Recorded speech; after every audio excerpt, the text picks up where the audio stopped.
চোখ রাখবো আগুনের খবরে, যে খবরে আমরা নজর রেখেছিলাম। তপসিয়ার ঝুপড়িতে ভয়াবহ আগুন, দাহ্য পদার্থ থাকার কারণে যেমন আগুন অনেকটা এলাকা জড়িয়ে ছড়িয়ে পড়ে এবং ঘটনাস্থলে এই মুহূর্তে 12টি ইঞ্জিন কাজ করছে। শেষ পাওয়া খবর অনুযায়ী রয়েছেন প্রগতি ময়দান থানার পুলিশ, পাশাপাশি ডিজাস্টার ম্যানেজমেন্টের পক্ষ থেকে রয়েছেন প্রতিনিধিরা এবং দমকল মন্ত্রী সুজিত বসু, তিনিও এলাকা ঘুরে দেখেন। সব মিলিয়ে এই মুহূর্তে যা পরিস্থিতি আপনাদের জানিয়ে রাখি, আগুন অনেকটা হলেও নিয়ন্ত্রণে আনা সম্ভব হয়েছে। তবে বেলা 12:30 নাগাদ যখন আগুন লাগে, স্থানীয় বাসিন্দারা যেটা বারবার অভিযোগ করছেন যে সময় মতো দমকল বা পুলিশ প্রশাসন আসেনি। 100 মিটার দূরে দমকল অফিস, তা সত্ত্বেও ঘটনাস্থলে আসতে দমকলের বা পৌঁছতে দমকলের আধ ঘন্টা থেকে 45 মিনিট সময় লাগে। কিন্তু দমকল মন্ত্রী সেই অভিযোগ শুনে একটা কথাই বলেছিলেন যে এই যে এলাকা অত্যন্ত ঘনবসতিপূর্ণ, জনবসতিপূর্ণ হওয়ার জন্য, ঘিঞ্জি এলাকা হওয়ার কারণে কিন্তু আগুন নেভানোর কাজ বড় চ্যালেঞ্জ ছিল দমকলের পক্ষ থেকে। কারণ এই এলাকায় জলের পরিমাণ, সব থেকে বড় কথা হচ্ছে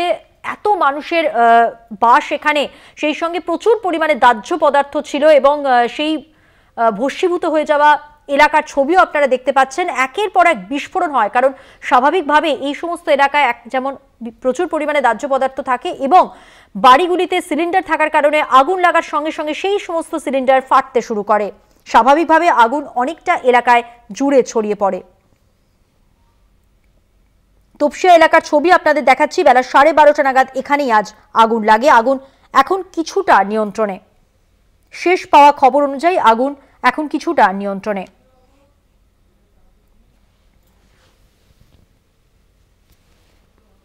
সর্বশেষ পরিস্থিতি জানবো। আমাদের সঙ্গে টেলিফোন লাইনে রয়েছেন আমাদের প্রতিনিধি সত্যসুন্দর ভট্টাচার্য। সত্যসুন্দর, দেখো, দমকলের 18টি ইঞ্জিন ঘটনাস্থলে এসে আগুন নিয়ন্ত্রণে নিয়ে এসেছে, এমনটা কিন্তু জানিয়েছেন দমকল মন্ত্রী সুজিত বসু। কিন্তু তার পাশাপাশি বেশ কিছু পকেটে এখনো পর্যন্ত কিন্তু আগুন রয়েছে। সেই আগুনগুলো যাতে নতুন করে ছড়াতে না পারে সেই দিকে কিন্তু দমকল কর্মীরা নজর রেখেছেন। ডিজাস্টার ম্যানেজমেন্ট গ্রুপের কর্মীরা রয়েছেন, স্থানীয় থানার পুলিশ রয়েছে, প্রশাসন রয়েছে এবং মূলত যেটা দেখা যাচ্ছে যে বাসিন্দাদের মধ্যে খুব স্বাভাবিকভাবেই একটা ক্ষোভ তৈরি হয়েছিল এই ঝুপড়ির বাসিন্দাদের। তার কারণ দমকলে ঢোকার ক্ষেত্রে যে রাস্তাটি ছিল সেটি অপরিসর থাকায় প্রাথমিকভাবে কিন্তু সেখানে ঢুকতে দমকলকে বেগ পেতে হয় এবং সেই কারণেই কিন্তু স্থানীয় যে সমস্ত ঝুপড়িবাসী তাদের মধ্যে তারা বিক্ষোভ তৈরি হয়। তারা কিন্তু সেই জায়গা থেকে তারা কিন্তু বৃহৎস্থানে যে সমস্ত তাদের জিনিসপত্র রয়েছে সেই সমস্ত জিনিসপত্র কিন্তু তারা বের করে আনতে পারেননি। ফলে সেই একটা তাদের আক্ষেপ কিন্তু রয়েছে। কিন্তু তার পাশাপাশি কোনোভাবেই যাতে কোনো জীবনহানি না হয় সেই দিকে কিন্তু দমকল কর্মীরা নজর রেখেছিলেন। এখনো পর্যন্ত প্রাণহানির বা জীবনহানির কোনো খবর নেই। কিন্তু যে সমস্ত ঝুপড়িবাসী রয়েছেন তারা বলছেন যে সমস্ত অনেকেই ছিলেন ঠিক দুপুর 12টা নাগাদ আগুন লাগার ঘটনাটি ঘটে এবং ঠিক কি কারণে আগুন লেগেছে এখনো দমকলের তরফে স্পষ্ট করে সেটা জানা যায়নি। যেটা প্রাথমিকভাবে অনুমান যে প্রচুর পরিমাণ দাহ্য বস্তু কিন্তু ঝুপড়ির ভেতরে ছিল, গৃহস্থালীর জিনিসপত্র যেরকম ছিল, তারপরে তার পাশাপাশি দাহ্য বস্তু থাকায় দ্রুততার সঙ্গে সেই আগুন ছড়ায়। কিন্তু পাশেই যেহেতু বহুতল রয়েছে, সেই বহুতল অক্ষত রয়েছে, সেখানে আগুন সেই অব্দি আগুন পৌঁছতে পারেনি। তার আগেই আগুনকে নিয়ন্ত্রণে আনা সম্ভব হয়েছে।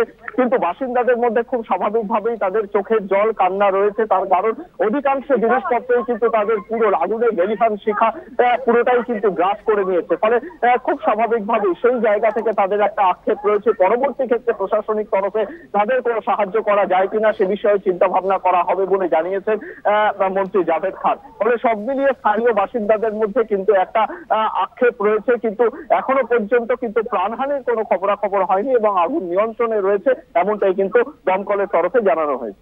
একটা বিষয় সত্যসুন্দর, যে অভিযোগের কথা তুমিও বলছিলে, যে স্থানীয় বাসিন্দারা যেটা বারবারই বলছেন যে দমকল বা পুলিশ প্রশাসনের পক্ষ থেকে সময় মতো কেউ পৌঁছয়নি এবং ঘটনাস্থলে তারা আসতে দেরি করার কারণে আগুন অনেকটা এলাকায় জুড়ে ছড়িয়ে পড়ে। অন্যদিকে দমকল মন্ত্রী বলছেন যে এই আগুন আয়ত্তে আনা সহজ ছিল না, বড় চ্যালেঞ্জ ছিল।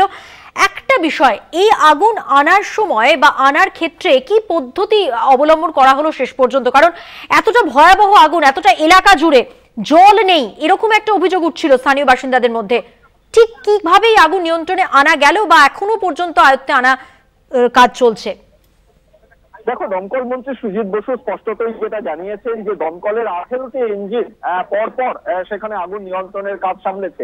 একেবারে পাশেই ক্যানেল রয়েছে, সেই ক্যানেল থেকেও কিন্তু জল যাতে নেওয়া যায় সেই ব্যবস্থাও কিন্তু দমকল রেখেছিল, কিন্তু প্রাথমিকভাবে দমকলের যে সমস্ত ইঞ্জিন রয়েছে সেগুলো কিন্তু আগুন নিয়ন্ত্রণে নিয়ে আসতে সক্ষম হয়েছে। কিন্তু ঝুপড়ির ভেতরে ঢোকার যে রাস্তা, সেই রাস্তা কিন্তু দমকল ঢোকার ক্ষেত্রে কিন্তু যথেষ্ট অপরিসর ছিল।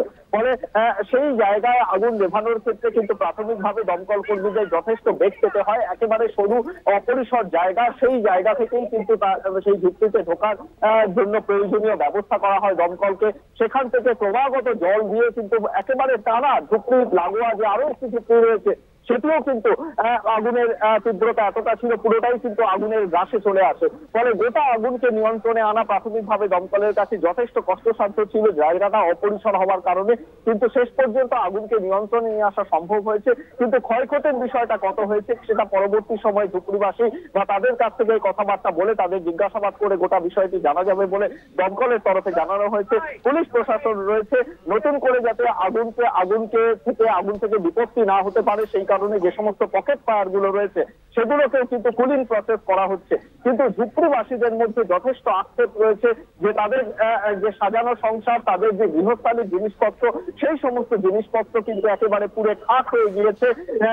স্টিলের আলমারি থেকে শুরু করে খাট, অন্যান্য যে সমস্ত গৃহস্থালীর জিনিসপত্র, সেই সমস্ত জিনিসপত্র কিন্তু অধিকাংশই তারা বের করে আনতে পারেননি। কেননা দমকল কর্মীদের কাছে প্রাথমিকভাবে চ্যালেঞ্জ ছিল যে কোনোভাবেই যাতে কোনো প্রাণহানি না হয়, সেই জীবনহানি ঠেকাতে প্রাথমিকভাবে কিন্তু তাদেরকে বের করে নিয়ে আসাটাই কিন্তু দমকল কর্মীদের কাছে যথেষ্ট চ্যালেঞ্জ ছিল এবং সেটা তারা করতে পেরেছেন এমনটাই কিন্তু জানাচ্ছে। কিন্তু ক্ষয়ক্ষতির বিষয়টাও কিন্তু তাদের কাছ থেকে পরবর্তী সময়ে জিজ্ঞাসাবাদ করে প্রশাসনিক তরফে কোনো সাহায্যের বিষয় আনা যায় কিনা সে বিষয়ে চিন্তা ভাবনা করা হবে বলে জানিয়েছেন মন্ত্রী জাভেদ খান। ধন্যবাদ সত্য সুন্দর। কথা বললাম প্রতিনিধি সত্য সুন্দর ভট্টাচার্যের সঙ্গে। আপনাদের জানিয়ে রাখি যে এই মুহূর্তে দমকলের 18টি ইঞ্জিন আগুন নিয়ন্ত্রণের কাজ করছে এবং আগুন অনেকটাই কিন্তু আয়ত্তে আনা সম্ভব হয়েছে। যদিও পকেট ফায়ার রয়েছে, কিন্তু এই মুহূর্তে যে ভস্মীভূত পরিস্থিতি আমরা দেখতে পাচ্ছি সেখানে যেটা বোঝা যাচ্ছে যে এই যে পরপর ঝুপড়িতে আগুন লাগলো, সম্পূর্ণ ঝুপড়ি এলাকা, বস্তি এলাকা বলা যেতে পারে ভস্মীভূত হয়ে গিয়েছে এবং মাটিতে মিশে গিয়েছে। পোড়া যে দাহ্য পদার্থ আপনাদের দেখাচ্ছি, যে কারণে আগুন অনেকটাই ছড়িয়ে পড়লো এবং একের পর এক বিস্ফোরণ হয়। ঘটনাস্থলের ছবি এই মুহূর্তে আপনাদের দেখাচ্ছি, পুড়ে ছাই হয়ে গেছে বেশিরভাগ ঝুপড়ি, বহু মানুষ গৃহহারা, একেবারে হাহাকার। এখন এই মুহূর্তে ফাঁকা করে দেওয়ার কাজ শুরু হয়েছিল প্রথম থেকেই সংলগ্ন এলাকা এবং সংলগ্ন যে রাস্তা বাইপাস রয়েছে সেখানেও কিন্তু ট্রাফিকের ওপর এর প্রভাব পড়েছে, যান চলাচলের পরিস্থিতির ওপর এর প্রভাব পড়েছে। যদিও ক্ষয়ক্ষতির পরিমাণ ঠিক কতটা সেটা এখনো পর্যন্ত সঠিকভাবে জানা সম্ভব হয়নি। ঝুপড়িতে দাহ্য পদার্থ মজুদ ছিল, আগুন দ্রুত ছড়িয়ে পড়ে এবং তার সঙ্গে সঙ্গে বাড়িগুলিতে যে সিলিন্ডার ছিল সেগুলোও ফাটে। সব মিলিয়ে এই আগুন এতটা এলাকা জুড়ে ছড়িয়ে পড়ে, এতটা ভয়াবহ আকার নেয়। তপসিয়ায় একাধিক ঝুপড়িতে আগুন লাগে এবং 18টি ইঞ্জিনের চেষ্টায় আগুন কিছুটা আয়ত্তে। সম্পূর্ণ আগুন নিভে না গেলেও পকেট ফায়ার রয়েছে, কিন্তু যতটা সম্ভব, যতটা এলাকা জুড়ে আগুন ছড়িয়ে পড়েছিল তা আয়ত্তে আনতে পেরেছে দমকল। দুপুর 12টা থেকে 12:30টার মধ্যেই আগুন লাগে ইএম বাইপাস সংলগ্ন ডিএন দে রোডে যে বহুতল, তার ঠিক পাশে যে ঝুপড়ি রয়েছে আচমকা সেইখানে আগুন লেগে যায়। অত্যন্ত ঘিঞ্জি এলাকা, ঘনবসতিপূর্ণ এলাকা, স্বাভাবিকভাবেই আগুন নিয়ন্ত্রণে আনতে সমস্যা হচ্ছিল প্রাথমিকভাবে এবং তারপর সবথেকে বড় চ্যালেঞ্জ যেটা দমকল কর্মীদের জন্য ছিল, প্রত্যেকটি মানুষকে, ঝুপড়ি বাসিন্দাদের বের করে আনা, কোনো শিশু আটকে আছে কিনা তাদেরকে বের করে আনা।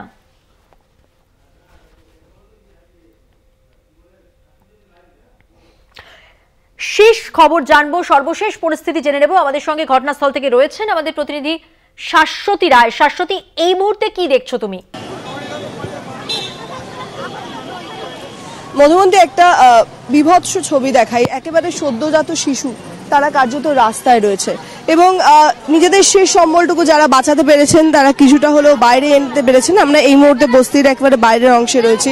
কার্যত ছোট ছোট ছোট বাচ্চা তারা এখানে রয়েছে এবং তারা কার্যত হাহাকার করছেন, কারণ কি করবেন কি খাবেন সেই বিষয়টা নিয়ে কিন্তু তারা কার্যত একেবারে অচল অবস্থায় পড়ে গেছেন। কখন হয়েছে, কি অবস্থা, কিছু বার করতে পেরেছে? না তুমি কিছু পারিনি, সব চলে গেছে, মুরগি বাচ্চা হচ্ছে সব চলে গেল, খরগোশের বাচ্চা চলে গেল, কিছু পারলাম না বাঁচাতে।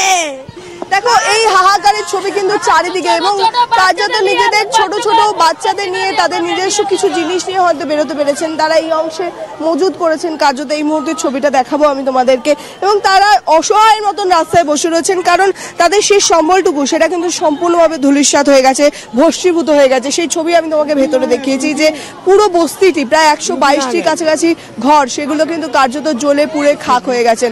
শুধু এই হাহাকারের ছবি এই মুহূর্তে, এবং সব থেকে বড় বিষয় শীতের রাত, এই পরিস্থিতিতে কি করবে সেই নিয়ে তারা একেবারে কার্যত অথই জলে পড়ে রয়েছে মধুবন্তী। সেরকম একটি বিভৎস ছবি এই মুহূর্তে বাইপাস সংলগ্ন এই ঝুপড়ি এলাকায়। শাশুড়ি, একটা বিষয় এই জায়গা থেকে প্রশ্ন উঠছে যে প্রশাসনের পক্ষ থেকে এখনো পর্যন্ত কিছু কি বলা হয়েছে? এই সহায় সম্বলহীন মানুষগুলো এরা কোথায় যাবেন? আজকের রাত কেন, এখন আগামী দিনগুলো এদের কিভাবে কাটবে, কিছু কি জানা যাচ্ছে? কিছু কি আশ্বাস পাওয়া গেছে প্রশাসনের পক্ষ থেকে?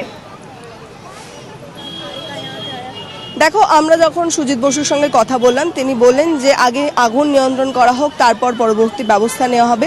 সেক্ষেত্রে প্রশাসনের তরফ থেকে তাদেরকে নিশ্চয়ই একটি শেল্টার দেওয়ার ব্যবস্থা করা হবে, কারণ আমরা আগেও দেখেছি এই ধরনের ঘটনার ক্ষেত্রে যে নিয়ারেস্ট যে সমস্ত কমিউনিটি হল থেকে পুরসভার, সেখানে তাদেরকে নিয়ে গিয়ে রাখা হয়, এবং তাদের খাওয়া দাওয়ার ব্যবস্থা, তাদের আর্থিক সংগতির কিছু একটু সাহায্য করার যে ব্যবস্থা, সেটা কিন্তু প্রশাসনের তরফ থেকে করা হয়। তবে এখনো পর্যন্ত সেই অর্থে কিছু ঘোষণা করা হয়নি। মন্ত্রী সুজিত বসু, জাভেদ খান, তারা সকলেই কিন্তু এখানে রয়েছেন, এবং পরিস্থিতি আগে নিয়ন্ত্রণে আনার চেষ্টা করা হচ্ছে, কারণ এখনো বেশ কিছু জায়গায় পকেট ফায়ার রয়েছে, সেইগুলোকে নিয়ন্ত্রণে আনার চেষ্টা করা হচ্ছে। তারপরেই হয়তো কিছু জানানো হবে প্রশাসনের তরফ থেকে যে এই সমস্ত সহায় সম্বলহীন মানুষগুলো, যাদের কার্যত সমস্ত কিছু আজকে ভস্মীভূত হয়ে গেল, তাদের কোনো রকমভাবে তাদের সাহায্য বা তাদেরকে কোথায় নিয়ে গিয়ে রাখা হবে, সেই সমস্ত বিষয়টি কিন্তু প্রশাসনের তরফ থেকে দেখা হবে।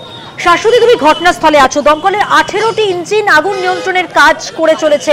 এখনো পর্যন্ত কি ছবি সেখানে? দমকল যারা রয়েছেন, দমকলের প্রতিনিধিরা, তারা ঠিক কি পদ্ধতিতে কিভাবে কাজ করছেন, সেই কিছু মুহূর্ত কি চোখে পড়েছে? মধুবন্তী, সবার আগে তোমাকে দেখাই এই ঝুপড়িতে ঢোকার যে রাস্তাটা, যেখানে কোনোভাবেই দমকলের প্রবেশ করা সম্ভব নয়, এবং সব থেকে বড় বিষয়, দমকল প্রবেশ করতে সবার আগে বাধা পেয়েছে কিন্তু এখানেই, কারণ একেবারে একটি বাঁশের সাঁকো, সেটি দিয়ে খালটিকে অতিক্রম করে তারপরে একটি সরু রাস্তা দিয়ে, কার্যত পায়ে হাঁটা রাস্তা দিয়ে ভেতরে প্রবেশ করতে হয়। সেক্ষেত্রে একেবারে বাইরের অংশ থেকেই কিন্তু জল দিতে হচ্ছে, যার জন্য দমকল কর্মীদের যেতেও বেশ কিছুটা সময় লেগেছে এই পরিস্থিতি, এই সংকুলন রাস্তা পেরিয়ে সেখানে পৌঁছানো, কারণ দমকলের গাড়ি নিকটবর্তী অংশে পৌঁছানো কোনোভাবেই সম্ভব নয়। এবং সেখান থেকে কার্যত নিষ্ক্রিয়তার যে দাবি উঠছে, অভিযোগ উঠছে স্থানীয় বাসিন্দাদের তরফ থেকে, যে আরও বেশ কিছুটা সময় তারা নষ্ট করেছেন যে কিভাবে ভেতরে প্রবেশ করবেন সেই সমস্ত বিষয় নিয়ে আলাপ আলোচনা করতে গিয়ে, তেমনটাই অভিযোগ তুলছেন বারবার স্থানীয় বাসিন্দারা। সেক্ষেত্রে দমকলের কর্মীরা তারা কিন্তু লাগাতার চেষ্টা চালিয়ে যাচ্ছেন। এখনো পর্যন্ত দমকলের 18টি ইঞ্জিন ঘটনাস্থলে রয়েছে, যাতে জলের কোনো অসুবিধা না হয়, কারণ পাশেই খাল রয়েছে। সুজিত বসু যেমনটা বলেন যে এখান থেকেও পাম্পের মাধ্যমে জল দিয়ে যাতে নেমানো যায়, সেই ব্যবস্থাও করা হয়েছে দমকলের তরফ থেকে। তাই জলের অসুবিধা যাতে না হয় সেদিকেও যেরকম নজর থাকছে, তার সঙ্গে সঙ্গে এই পরিস্থিতিতে ভেতরে প্রবেশ করানো, দমকল কর্মীদের নিয়ে যাওয়া, দমকল কর্মীদের পৌঁছানো ইকুইপমেন্ট সমেত সবটাই কিন্তু কার্যত অস্বাভাবিক একটি বিষয়। সেই কারণেই আরও বেশি মাত্রায় বেগ পেতে হয়েছিল আগুন নিয়ন্ত্রণে আনতে। সব থেকে বড় বিষয় যে সাইডের তোমাকে প্রথমে যে অংশ দেখিয়েছিলাম, যেখান দিয়ে বাইরে থেকে আগুন নেভানোর কাজ চলছিল, এবং ভেতরে একটি টিম তারা বাইরে থেকে ভেতরে প্রবেশ করে, এবং সেখানে গিয়ে পাইপের মাধ্যমে জল দেওয়ার চেষ্টা চালানো হচ্ছিল, কার্যকর করা হচ্ছিল। সেই দিক থেকেও কিন্তু বেশ কিছুটা বেগ পেতে হয়েছে কর্মীদের, তবে তাদের প্রচেষ্টায় আগুন নিয়ন্ত্রণে এলেও কার্যত ভস্মীভূত হয়ে গেছে সম্পূর্ণ ঝুপড়ি। শাশ্বতীর সংলগ্ন এলাকায় ট্রাফিকের খবর একটু জানতে চাইবো। একেবারে বাইরের অংশের যে রাস্তা, সেখানে নিয়ন্ত্রণ করতে ইতিমধ্যেই পুলিশ বাহিনী মোতায়েন রয়েছে। কলকাতা পুলিশের তরফ থেকে সম্পূর্ণ ট্রাফিক নিয়ন্ত্রণে রাখার চেষ্টা করা হচ্ছে, যেহেতু বাইপাস সংলগ্ন এই অংশ, যাতে ট্রাফিক নিয়ন্ত্রণে কোনো অসুবিধা না হয়, তার জন্য তুমি দেখতে পাবে মোড়ে মোড়ে একাধিক জায়গায় সার্জেন্ট দাঁড়িয়ে রয়েছেন, এবং তারপর তারা নিয়ন্ত্রণ করার চেষ্টা করছেন যাতে কোনোভাবে এখানে যানজট তৈরি না হয়, যাতে স্থানীয় বাসিন্দারা যারা কার্যত ক্ষোভে ফেটে রয়েছেন তারা যাতে রাস্তায় বিক্ষোভ না দেখাতে পারেন, তার জন্য কার্যত প্রচুর পরিমাণে পুলিশ মোতায়েন রয়েছে এখানে। সেই ছবিও আমি দেখানোর চেষ্টা করব। প্রগতি ময়দান থানা এলাকা হলো এই ডিভিশনের সমস্ত থানা থেকে কিন্তু ইতিমধ্যেই ফোর্স এসে পৌঁছেছে এখানে এবং সম্পূর্ণ এলাকাটিকে কার্যত ঘিরে রাখা হয়েছে এই মুহূর্তে। এবং সবথেকে বড় বিষয়, পরিস্থিতি নিয়ন্ত্রণে রাখার জন্য পুলিশ কর্মীরা তারা কিন্তু যথেষ্ট মাত্রায় তৎপর রয়েছেন, কারণ দমকল কর্মীরা তাদের কাজ যাতে ঠিক মতন চালাতে পারে, ডিজাস্টার ম্যানেজমেন্ট যাতে তাদের কাজ চালাতে পারে সেই দিকে নজরদারি চালানো হচ্ছে। তার সঙ্গে সঙ্গে তোমাকে যেমনটা বললাম, প্রচুর পরিমাণে পুলিশ বাহিনী থেকে শুরু করে টিয়ার সেল জাতীয় জিনিসপত্র সবই কিন্তু মজুত রয়েছে, যেহেতু ল অ্যান্ড অর্ডার পরিস্থিতি যাতে কোনোভাবে হাতের বাইরে না যায় তার জন্য এই ব্যবস্থা। এবং সেখানে তুমি দেখতে পাবে যান চলাচল নিয়ন্ত্রণ করার জন্য সম্পূর্ণভাবে তৎপর রয়েছে ট্রাফিক মুভমেন্ট এবং কিছুটা ধীর গতিতে কিছুটা স্লথ গতিতে ট্রাফিক এগুলো পরিস্থিতি কিন্তু যান চলাচলের দিক থেকে পরিস্থিতি অনেকটাই নিয়ন্ত্রণে। ধন্যবাদ শাশ্বতী। কথা বললাম প্রতিনিধি শাশ্বতী রায়ের সঙ্গে, যিনি তপসিয়া থেকে ঘটনাস্থল থেকে সরাসরি ছিলেন এবং এই মুহূর্তের পরিস্থিতি আমাদের সামনে তুলে ধরলেন।